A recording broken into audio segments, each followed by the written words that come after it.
Desde 1945, el Oriente Medio ha sido la región del mundo en la que se ha presenciado más conflicto y desorden.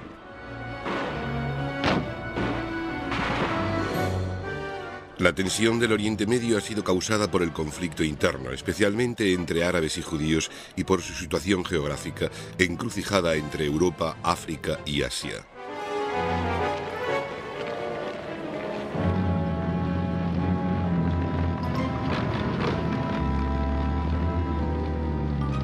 El descubrimiento de petróleo en el Oriente Medio en la primera década del siglo y la creciente dependencia mundial de esta fuente energética contribuyeron también a la importancia global de la región. La Gran Guerra de 1914-18 puso fin al tradicional dominio turco sobre la zona. Los árabes habían tenido que ver en ello. Varios territorios consiguieron la independencia después de la guerra.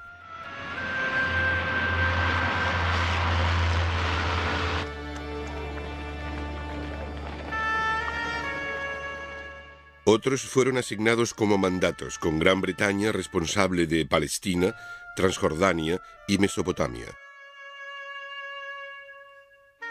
y Francia de Líbano y Siria. Egipto estaba desde 1882 bajo control británico, principalmente a causa del Canal de Suez, del cual Gran Bretaña y Francia eran los mayores accionistas. En 1922, Egipto obtuvo la independencia con la condición de que los británicos pudieran mantener sus fuerzas militares en el país para protegerlo de fuerzas externas y para defender el Canal de Suez.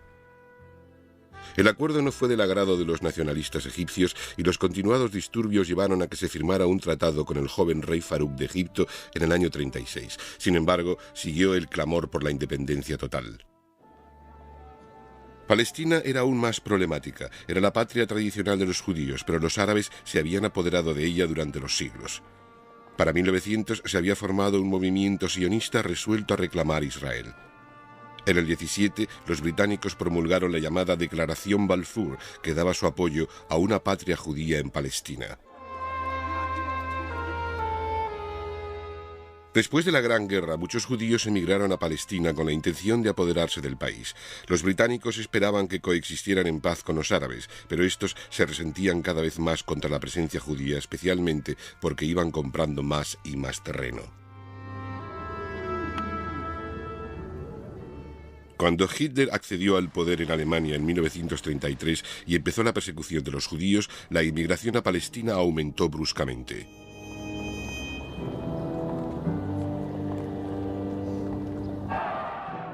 Lo cual enfureció a los árabes y derivó en una gran rebelión en 1936. Los británicos tuvieron que enviar numerosas fuerzas al país y tardaron 3 años en restablecer la paz.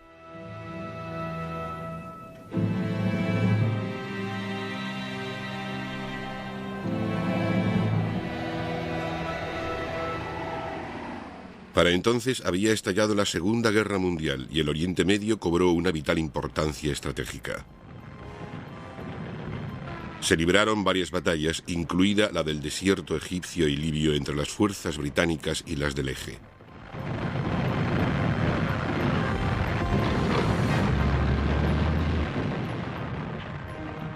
Los palestinos lucharon en el bando británico y algunos, como estos hombres aterrizando en Francia a principios de los 40, formaban unidades mixtas judeo-árabes.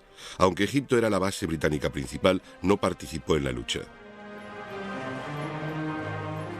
Pero los judíos de línea dura en Palestina seguían empeñados en crear un Estado omnijudío y formaron 2 grupos terroristas. La cuadrilla Stern, llamada así por su líder Abraham Stern, que cometió varias atrocidades, incluyendo el asesinato en el 44 de Lord Moyne, el ministro británico residente en El Cairo.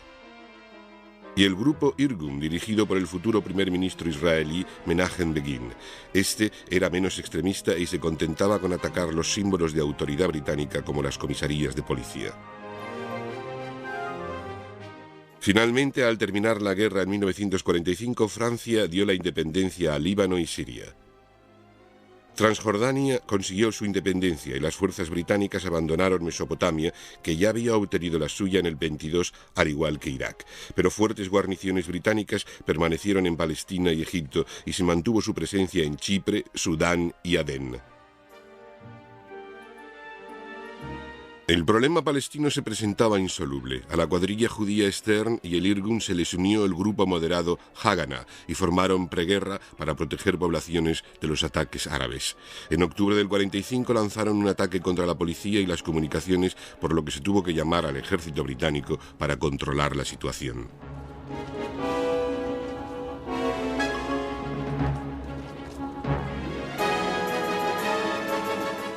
Todavía se enfurecieron más los sionistas cuando los británicos anunciaron que revocaban su propuesta prebélica de crear estados judíos y estados árabes en Palestina y restringían la inmigración judía a 1.500 por mes. Muchos supervivientes del holocausto judío de Hitler tenían la esperanza de comenzar una nueva vida en Palestina. Aconsejados por Estados Unidos, los británicos acordaron la entrada de 100.000 refugiados judíos de Europa, lo cual aumentó el resentimiento árabe y no terminó el terrorismo judío.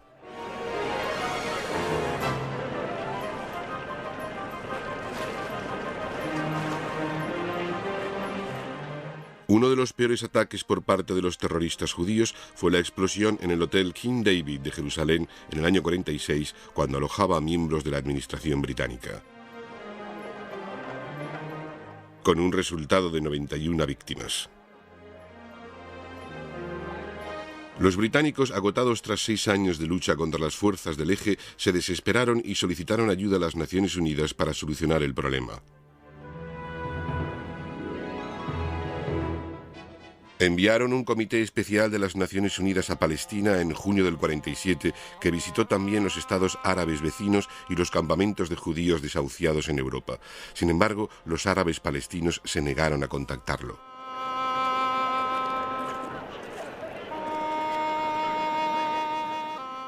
Mientras tanto, seguía la violencia.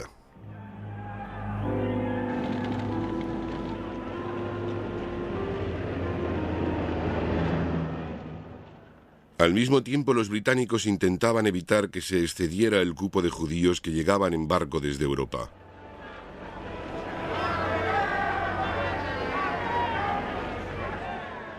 En julio del 47, la Armada británica interceptó el Exodus, con 4.000 inmigrantes ilegales a bordo. Lo hicieron volver al sur de Francia primero y luego a Alemania, donde sacaron a los pasajeros por la fuerza.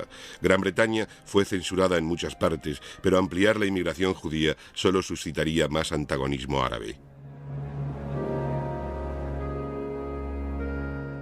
Aquel noviembre, las Naciones Unidas decidieron dividir Palestina en 3 estados: el judío en azul, el árabe en naranja y Jerusalén, al que se daba categoría internacional bajo la administración de las Naciones Unidas. El mandato británico terminaría en mayo del 48.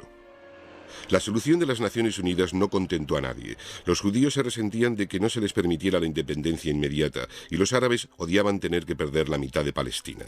También los británicos resentían verse en medio de una creciente lucha entre árabes y judíos.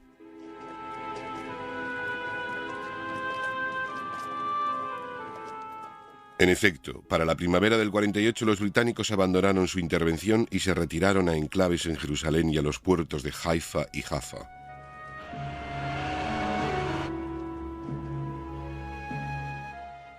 En marzo del 45, Egipto, junto con Siria, Líbano, Irak, Jordania, Arabia Saudí y Yemen, habían formado la Liga Árabe. Esta se involucraría en el conflicto cada vez más. Los judíos declararon el Estado independiente de Israel tan pronto como terminó el mandato británico en mayo del 48.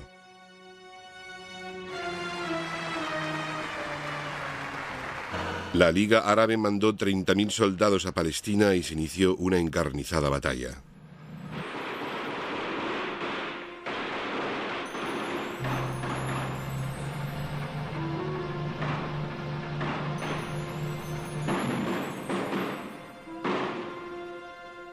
Las Naciones Unidas se interpusieron rápidamente y consiguieron negociar una tregua de un mes, bastante larga como para que se completara la evacuación británica.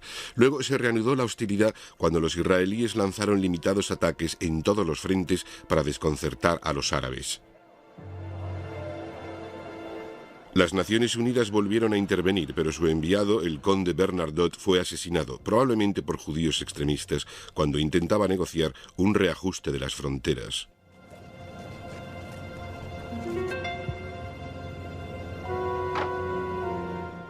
Y volvió a estallar la lucha cuando los israelíes que recibían armas del extranjero intentaron abrirse paso entre las líneas árabes con el fin de socorrer a sus fuerzas sitiadas en el desierto Negev, en el sur de Palestina. Consiguieron entonces capturar una fuerza egipcia en la zona costera de Gaza. Ello fue suficiente para que los egipcios negociaran la paz y se firmó un armisticio en la isla griega de Rodas en febrero del 49. Los estados de la Liga Árabe hicieron lo mismo. Resultó en un Israel extendido, pero con la entrega a Jordania como compensación de considerable territorio al oeste del río Jordán y a Egipto la Franja de Gaza. Sin embargo, ello no evitó continuadas escaramuzas en las fronteras y actos de sabotaje. Permanecía la presencia militar británica en la zona del Canal en Egipto, lo cual enfurecía a los nacionalistas. Su ira se vio alimentada por las derrotas de Egipto en su guerra con Israel.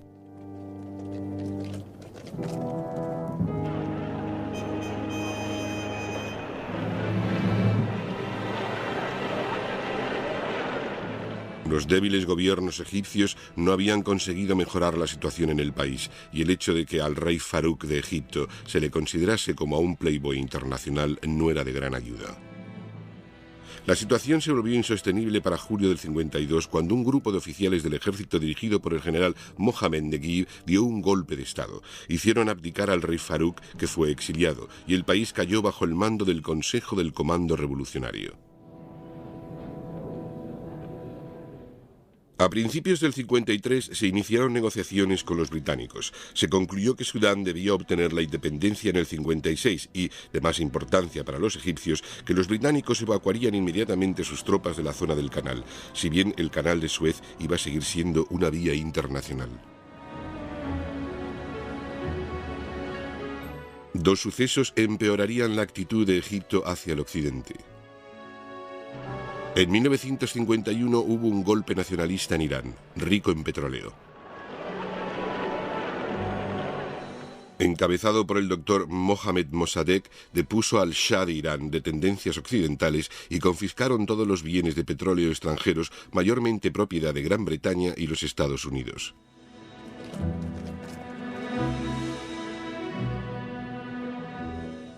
Por consiguiente, en 1953 los norteamericanos dieron un contragolpe que restableció al Shah al poder.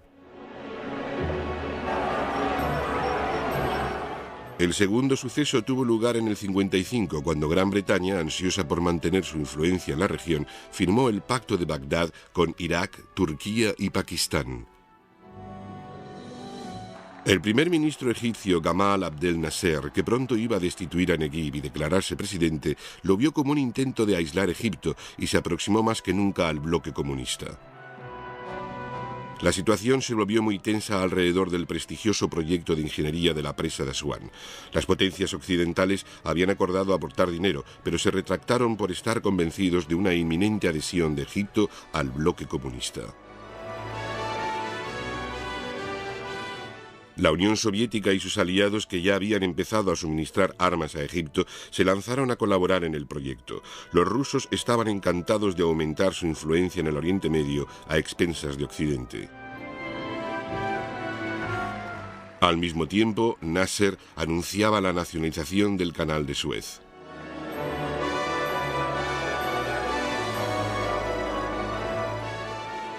Los británicos y los franceses temían que los egipcios prohibieran el uso de esta vital vía navegable y por consiguiente decidieron que, de ser necesario, la recuperarían por la fuerza. Pero Israel adolecía de una tensión continua en sus fronteras. También Egipto, Siria y Jordania habían hecho un pacto militar. No obstante, los franceses revelaron a los israelíes su intención de recuperar el Canal de Suez por la fuerza. De repente, el 29 de octubre de 1956, los israelíes invadieron el Sinaí egipcio para adelantarse a un posible ataque árabe. Su múltiple ataque tomó a los egipcios totalmente por sorpresa. A los pocos días, los israelíes se aproximaban al Canal de Suez. Y a su paso cayeron en sus manos miles de soldados egipcios.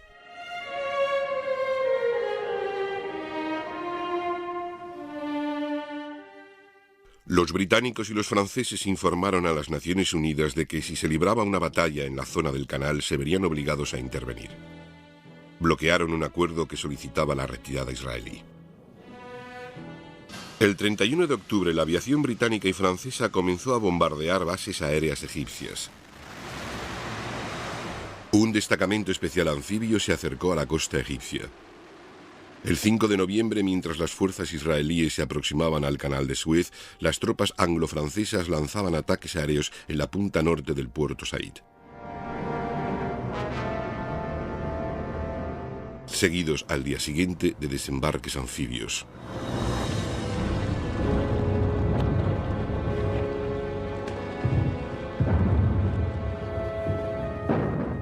La resistencia egipcia era poca y franceses y británicos pronto consiguieron sus objetivos iniciales.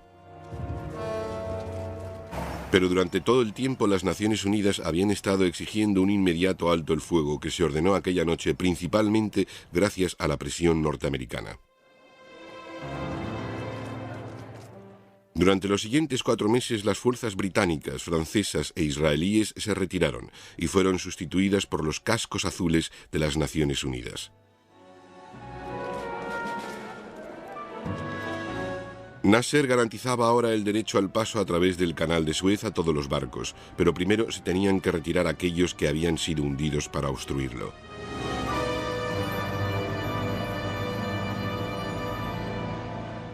Nasser se había ganado la simpatía del mundo y se le consideraba el campeón del mundo árabe.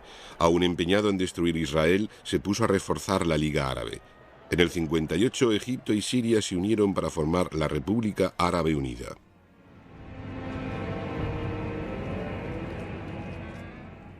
En el mismo año, un golpe de Estado en Irak terminó con la vida del prooccidental rey Faisal, aquí junto al rey Hussein de Jordania, y retiró a Irak del Pacto de Bagdad. El Líbano se vio envuelto en una guerra civil y solicitó ayuda según lo estipulado en el Pacto de Bagdad.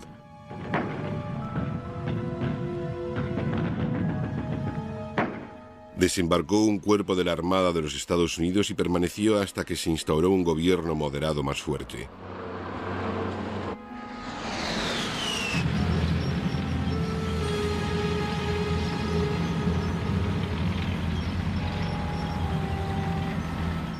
También Jordania sufría inestabilidad y a petición del rey Hussein mandaron paracaidistas británicos al país.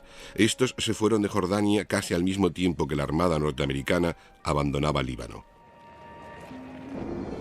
En 1961, Kuwait, país rico en petróleo, se veía amenazado no por última vez por Irak, su extenso país vecino al norte. Se enviaron tropas británicas para su protección y permanecieron durante 3 meses hasta que la relevaron fuerzas de la Liga Árabe. Luego Nasser recurría a Arabia del Sur, con influencia británica con base en el puerto de Adén. Empezó a provocar conflictividad entre sus habitantes y en el 61 fomentó un golpe de Estado en Yemen y hacia el norte, lo cual llevó al poder al pro-Nasser Abdullah Salal. No obstante, como muchos yemenitas se oponían a él, enviaron tropas egipcias para apoyarlo.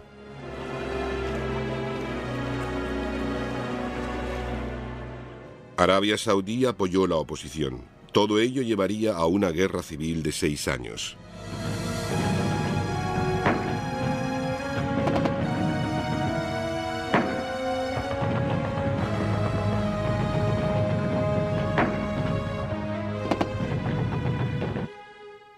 Nasser y Salal también promovían que los rebeldes fueran contra los británicos en Adén. Al principio operaban desde el montañoso Radfan al norte del puerto, pero fueron expulsados durante una breve campaña en el 64. En Adén mismo no se aminoró la conflictividad cuando el gobierno británico declaró que Arabia del Sur obtendría plena independencia para 1968.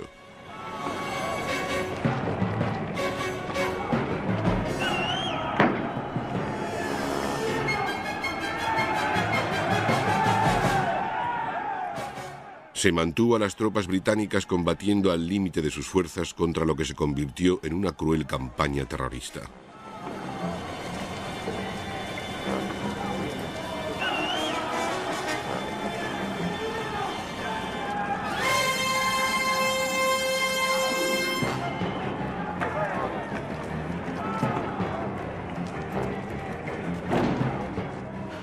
campaña que no terminó hasta que los británicos se retiraron en 1967.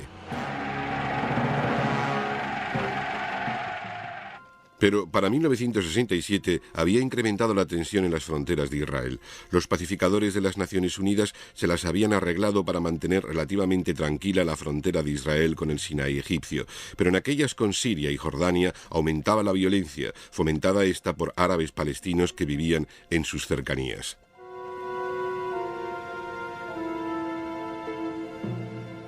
Ello ocurrió especialmente una vez formada la Organización para la Liberación de Palestina, la OLP, como resultado de la cumbre celebrada en El Cairo en el 64. Se empeoró aún más la situación cuando Jordania y Siria empezaron a desviar el río Jordán, el cual suministraba 2/3 del agua de Israel. Las tropas israelíes intentaron interrumpir tal acción y la tensión todavía aumentó más.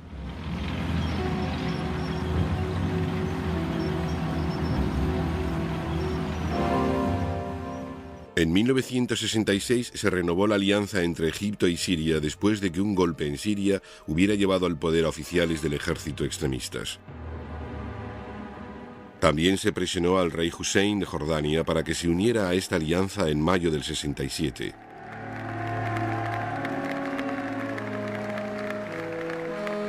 Ahora, con numerosos enfrentamientos fronterizos entre tropas sirias e israelíes, la tensión en la zona aumentaba presurosamente.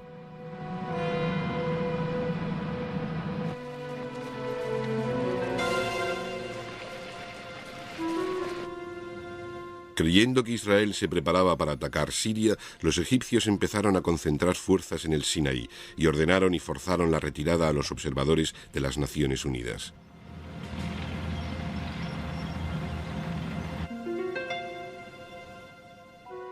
Luego, el 22 de mayo, Nasser cerró el paso a los barcos israelíes en los estrechos de Tirán a la boca del Golfo de Aqaba.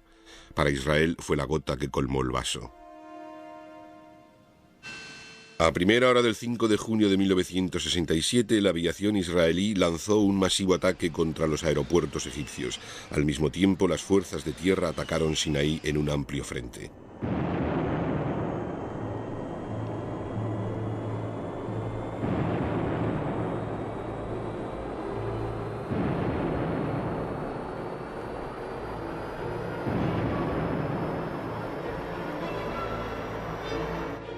La mayor parte de las fuerzas aéreas egipcias fueron destruidas en tierra.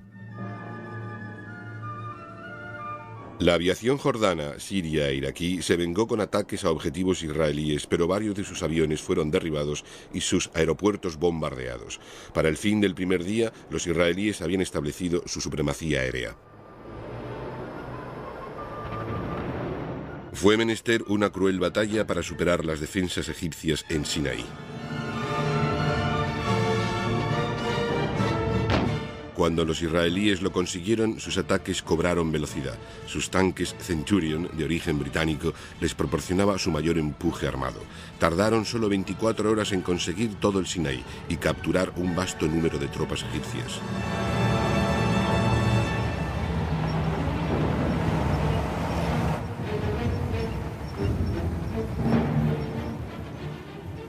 Los israelíes habían obtenido entonces el Golfo de Aqaba y la orilla oriental del Canal de Suez.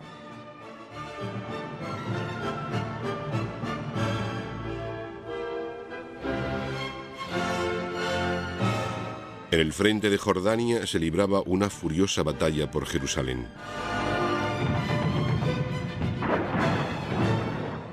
Finalmente, después de 3 días de lucha, la mitad árabe de la ciudad cayó en manos de los israelíes.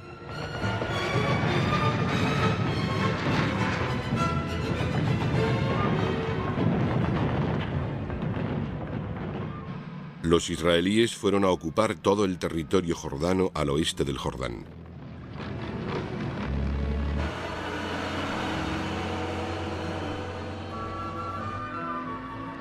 Luego los israelíes atacaron Siria y pronto conquistaron los altos del Golán, que durante muchísimo tiempo había dominado el extremo norte de Israel. A diferencia de 1956, el alto el fuego impuesto por las Naciones Unidas no consiguió que los israelíes abandonaran el territorio que habían invadido. No obstante, su espectacular triunfo militar no iba a traer la paz a la región, sino más angustia y derramamiento de sangre.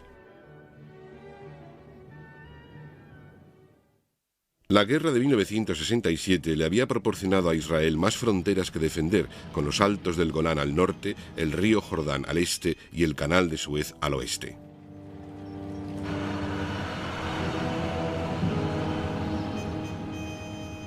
Estas conquistas habían triplicado el territorio gobernado por Israel.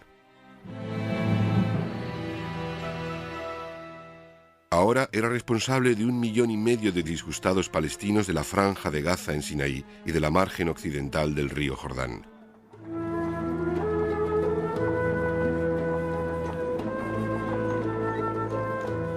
También habían campos de refugiados de palestinos en Jordania y Líbano, que eran fértiles tierras de reclutamiento para la OLP.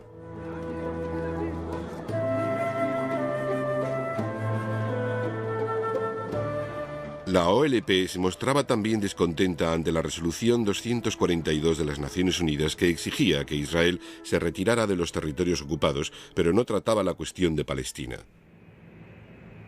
En 1968, la OLP emprendió una nueva forma de terrorismo, el secuestro de aviones de pasajeros que pertenecían o volaban a Israel. El clásico ejemplo fue este avión olímpico griego secuestrado en el aeropuerto de Atenas en 1970. Se alcanzó un punto culminante en septiembre del 70 cuando la OLP secuestró no menos de 4 aviones de pasajeros, 3 de los cuales fueron forzados a aterrizar en Jordania y luego destruidos.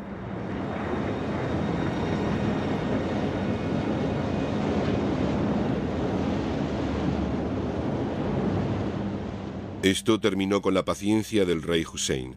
Estaba tan harto de las actividades de la OLP en Jordania que mandó su ejército contra esta. Con las fuerzas sirias movilizándose para apoyar a la OLP, se cernía la amenaza de una gran guerra. El presidente Nasser de Egipto, entonces enfermo, consiguió un alto el fuego. Los sirios se retiraron y la OLP instaló su sede en el Líbano.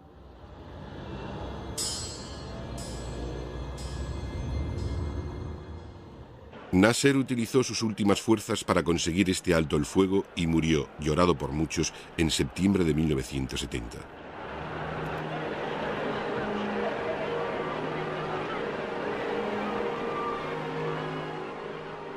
Su sucesor era Anwar el-Sadat, otro miembro del grupo que depuso al rey Farouk en el 52. Quería una paz duradera en la región, pero no a expensas del territorio árabe o la causa palestina. Pero tanto Israel como los estados árabes seguían recibiendo armamento del extranjero. Sin embargo, los rusos, temerosos de un directo enfrentamiento con el principal suministrador de armas a Israel, Estados Unidos, no proporcionaba a Egipto todo lo que pedía. Por consiguiente, y debido a una mejor actitud por parte del presidente de los Estados Unidos, Richard Nixon, Sadat expulsó a sus consejeros rusos en julio de 1972. Pero en aquel mayo abatieron a tiros a casi 100 civiles en el aeropuerto Lod de Israel, con un resultado de 26 víctimas. Los autores eran terroristas japoneses, lo cual indicaba la formación de vínculos de la OLP con grupos terroristas internacionales. Durante los Juegos Olímpicos de aquel año, celebrados en Múnich, Alemania Occidental, un grupo disidente de la OLP asesinó a 12 de los miembros del equipo israelí. Mientras, Sadat trabajaba con ahínco en la Liga Árabe en preparación para otra guerra con Israel por estar convencido de que, poniendo sus condiciones, esta era la única manera de negociar paz con los israelíes. El 6 de octubre de 1973, el Yom Kippur, o el Día de la Expiación, uno de los días más sagrados del calendario judío, los egipcios lanzaron un ataque sorpresa a través del canal de Suez. Penetraron rápidamente las fuerzas israelíes, avanzaron un poco en el Sinaí y se detuvieron.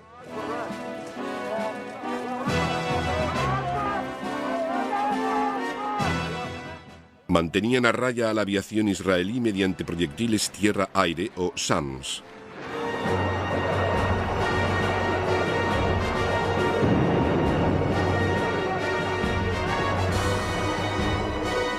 Al mismo tiempo, los sirios atacaban los altos del Golán y los israelíes tenían que luchar desesperadamente para evitar la invasión de la mitad norte de su país.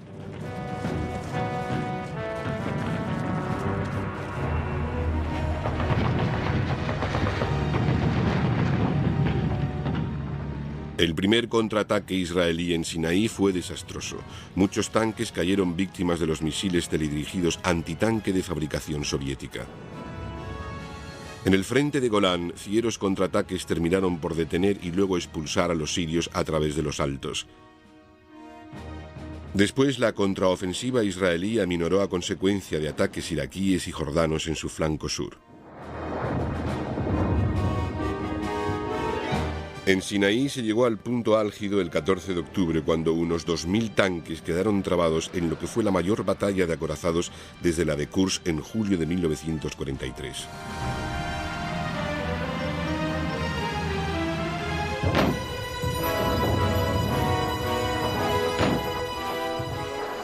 Al final se retiraron los egipcios y los israelíes lanzaron una atrevida contraofensiva que ganó impulso rápidamente.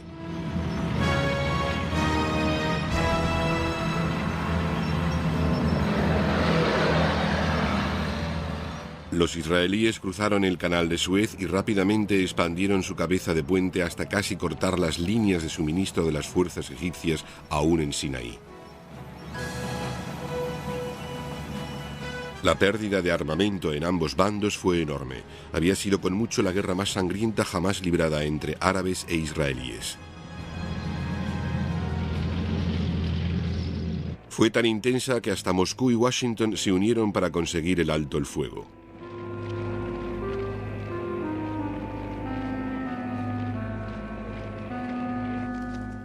Este se consiguió pronto en el frente norte, pero los israelíes se negaban a abandonar sus conquistas en la margen occidental del canal de Suez. Solo la presión norteamericana consiguió que se retirasen hacia la margen oriental en enero del 74.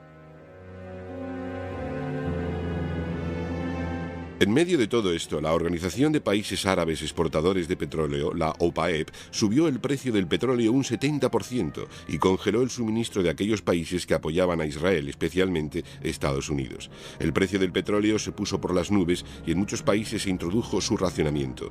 Aunque se levantó el embargo contra los Estados Unidos en marzo del 74, la OPEP había mostrado la vital importancia del Oriente Medio.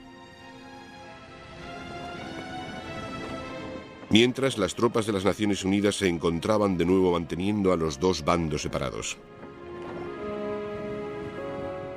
A pesar de la oposición israelí y norteamericana, las Naciones Unidas le otorgaron a la OLP la condición de observador.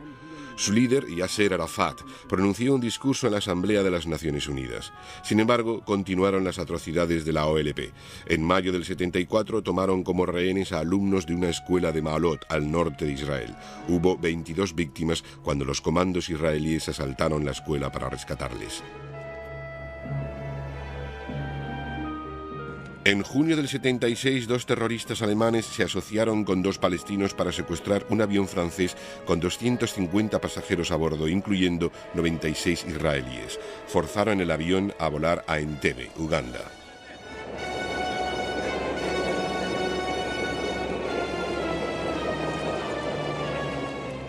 Cuando fracasaron las negociaciones, enviaron a las fuerzas especiales israelíes. Mataron a todos los terroristas, luego 13 contando con los de Entebbe y a 35 soldados ugandeses, y rescataron a todos los pasajeros. Pero a pesar de estas acciones que atraían tanta publicidad, se progresaba en cuestiones de paz.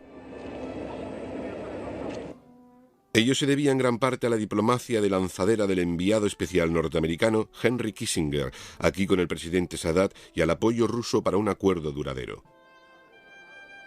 El presidente Sadat estaba dispuesto a escuchar y avanzar activamente hacia la paz, aunque sus aliados árabes no lo hicieran.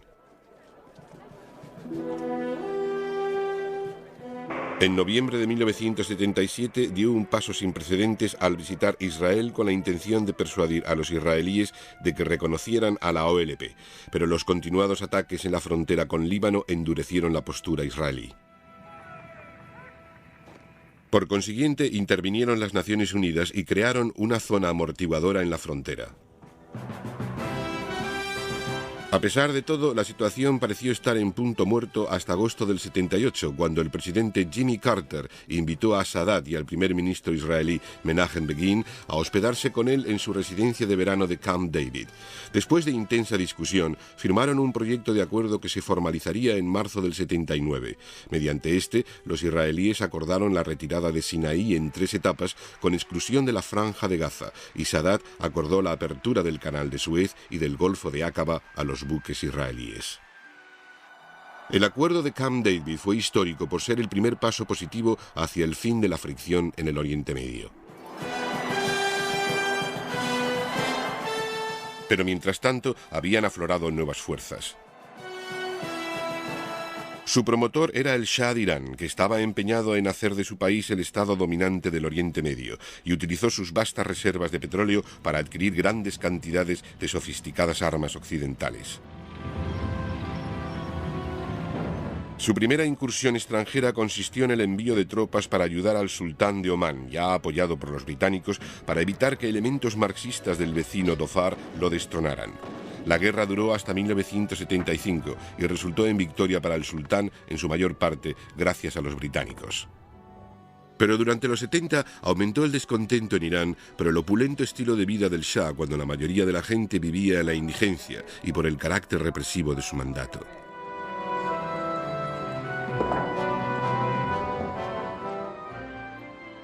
Fue el ayatolá Ruhollah Khomeini, líder exiliado en Irak de los musulmanes chiíes fundamentalistas, el que planeó la oposición al Shah.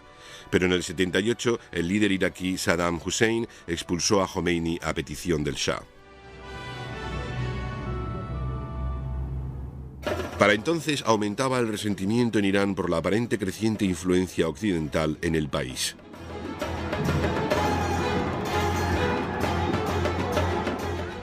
Desde su nueva base en París, el ayatolá avivó las llamas de la rebelión.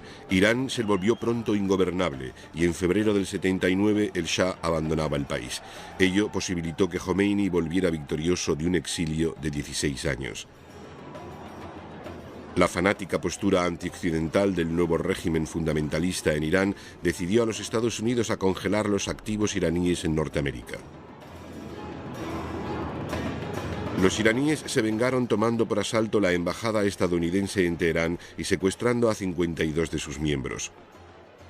Solo los liberarían si devolvían al Shah para hacerle un juicio.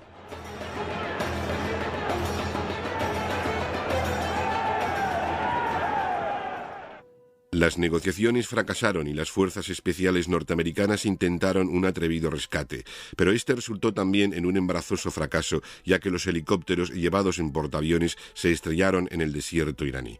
Los rehenes no fueron liberados hasta que fueron descongelados los activos iraníes en enero de 1981.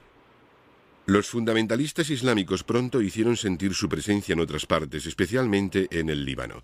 Allí habían estado en guerra civil desde abril del 75, cuando asesinaron en Beirut al líder cristiano Pierre Gemayel, y sus seguidores vengaron su muerte con la masacre de un autobús con 22 palestinos. Se negoció la paz en 1976 cuando las fuerzas sirias ya habían ocupado considerable territorio del norte del Líbano, pero la existencia de numerosas milicias armadas cristianas y musulmanas la hacían, en el mejor de los casos, muy frágil.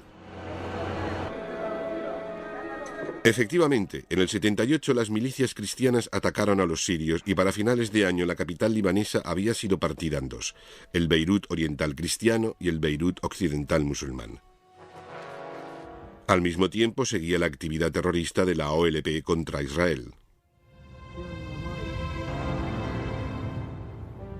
Ello a pesar del esfuerzo del ejército de las Naciones Unidas en la frontera del Líbano por mantener la paz. La aviación israelí llevó a cabo una serie de ataques contra campamentos de la OLP y se enfrentó ocasionalmente con la aviación siria.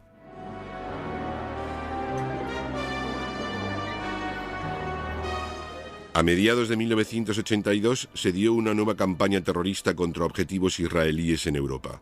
El asesinato del embajador israelí en Londres el 3 de junio terminó con la paciencia de los israelíes, que invadieron el sur del Líbano a 3 frentes para acabar con la OLP para siempre.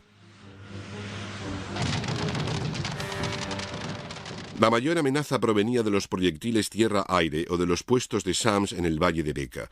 Las fuerzas aéreas israelíes destruyeron muchos y con rapidez, así como 80 aviones sirios antes de atacar los campamentos de la OLP.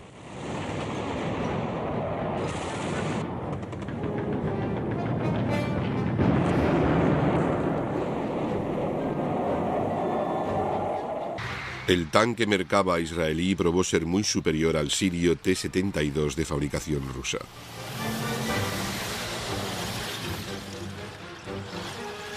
En 6 días, los israelíes habían invadido el sur del Líbano, pero no avanzaron mucho cuando intentaron dominar Beirut occidental. Las víctimas civiles aumentaban y algunos israelíes empezaron a cuestionarse la continuación de la lucha.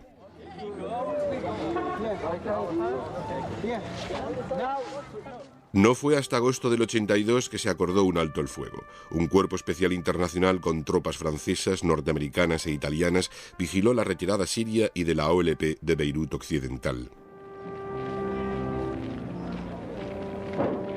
A los luchadores de la OLP los evacuaron a otros países del Medio Oriente.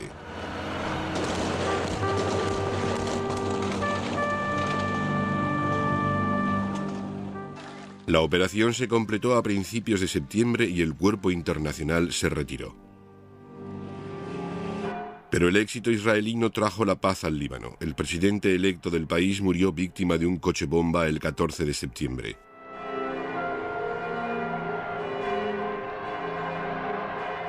Los israelíes entraron de nuevo en Beirut occidental con el propósito de desarmar a los musulmanes y las milicias cristianas aprovecharon la oportunidad para desquitarse.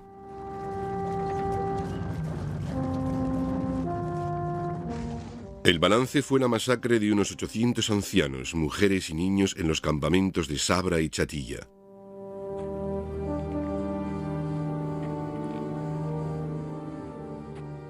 Lo cual desencadenó una nueva lucha en Beirut entre milicias cristianas y musulmanas.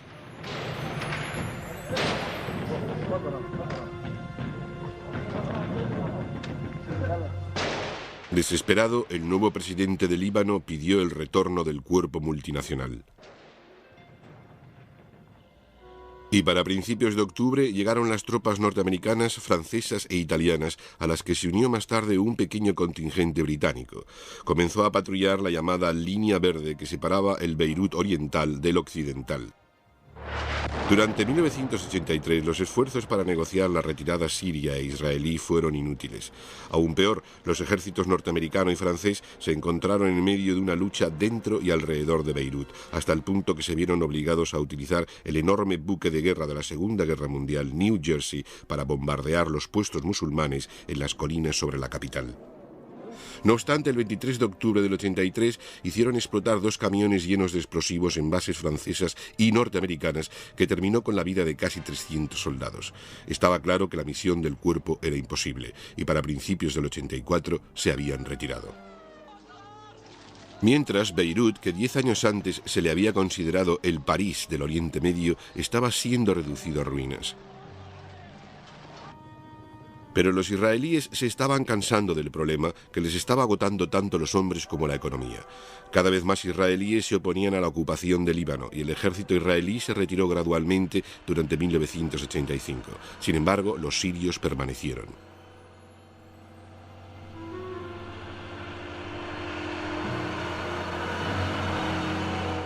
Aquel mismo año, el grupo fundamentalista islámico Hezbollah empezó a destacar en Beirut e hizo sentir su presencia mediante el secuestro de varios occidentales, los cuales deberían servir para sus negociaciones. La lucha entre las varias milicias continuó sin aminorar.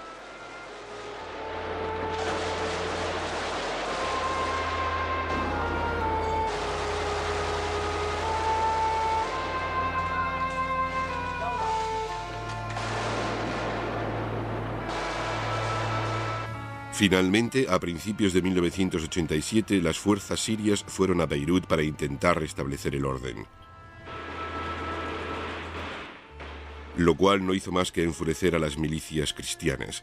Había además una lucha de poder entre las milicias musulmanas. El disidente general Michel Aoun, antiguo comandante del ejército libanés, se convirtió en el mayor obstáculo a la paz, pero fue forzado a refugiarse en la embajada francesa en octubre de 1990. Líbano, ahora gobernado por el presidente Elias Rabi, aquí junto al presidente sirio Assad, volvía lentamente hacia la paz. En Egipto, la Hermandad de Musulmanes Fundamentalistas nunca había perdonado al presidente Sadat por haber firmado el Tratado de Camp David, y tomó su venganza durante un desfile militar en octubre de 1981.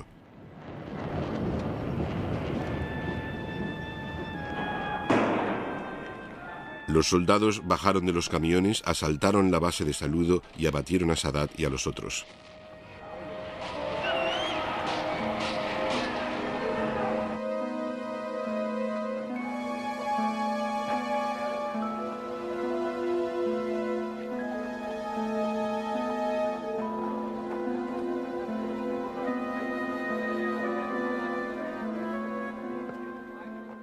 No obstante, este suceso no impidió que Egipto se acercara aún más a los Estados Unidos y se efectuaron varias maniobras en conjunto.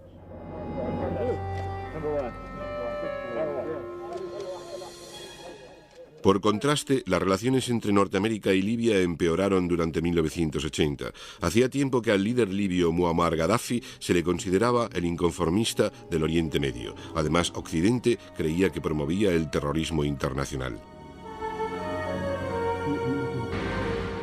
En abril de 1986, unos terroristas explosionaron una discoteca frecuentada por soldados americanos en Berlín Occidental. La aviación de los Estados Unidos, en parte desde Gran Bretaña, tomaron la revancha atacando objetivos en Bengasi y Trípoli.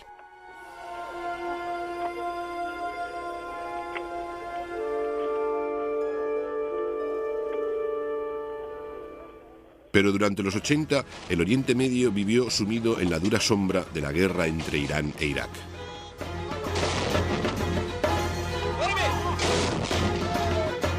El líder iraquí Saddam Hussein, a la izquierda, con uniforme de militar, tenía la ambición de dominar el Oriente Medio. Le molestaba también el hecho de que Irán hubiera estado apoyando a los rebeldes kurdos del norte de Irak. Los iraníes controlaban además la vital vía navegable Shatt el-Arab, a la desembocadura del Éufrates, y a través de la cual tenían que pasar todos los petroleros iraquíes. El ayatolá Jomeini tampoco tenía en gran estima a Saddam después de su expulsión de Irak en 1978. Con la creencia de que Irán estaría militarmente débil después del tumulto de la revolución, las fuerzas iraquíes cruzaron las fronteras en varios puntos el 22 de septiembre de 1980. Pero la esperanza de que se conseguiría una rápida victoria pronto se desvaneció. La invasión galvanizó al pueblo iraní como nunca, y lo que les faltaba en armamento moderno lo compensaron con el mero volumen de las masas y con la fanática creencia de su causa. De ese modo, aunque los iraquíes consiguieron capturar a Khorramshahr en el banco oriental del Shatt el-Arab, pronto fueron detenidos por una guerra de agotamiento militar a la librada por el frente occidental de 1914 a 1918.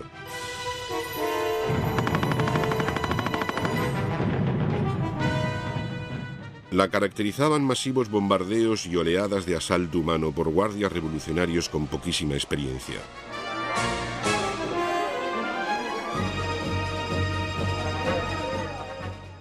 Durante 1982, los ataques iraníes casi forzaron el retorno de los iraquíes a su frontera hasta volver a llegar a un punto muerto. Sin embargo, tanto las potencias occidentales como el bloque comunista se aseguraban de mantenerse a distancia del conflicto. Ninguno quería perturbar el delicado equilibrio de poder en el Oriente Medio. Aunque sí enviaron buques de guerra para proteger el tráfico de petroleros por el Golfo Pérsico. En mayo de 1987, los iraquíes dañaron la fragata norteamericana Stark con un misil Exocet. Luego se disculparon, pero los norteamericanos también habían cometido un error en julio del 88, cuando el crucero Vincennes, con su sofisticado equipo cazaobjetivos, abatió un avión de pasajeros iraní. No hubo supervivientes. Los iraquíes utilizaron armas químicas contra el ejército iraní. También lanzaron ataques con cohetes en ciudades iraníes en un esfuerzo por terminar con el punto muerto, pero en vano. Ambos bandos se agotaban cada vez más.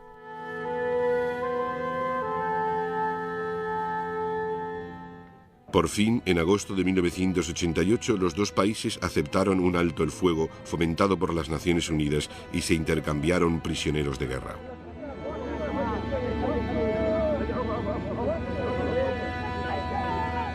Aparecieron más signos esperanzadores cuando los grupos fundamentalistas del Líbano empezaron a liberar a los rehenes occidentales. Algunos habían estado en cautividad hasta 5 años.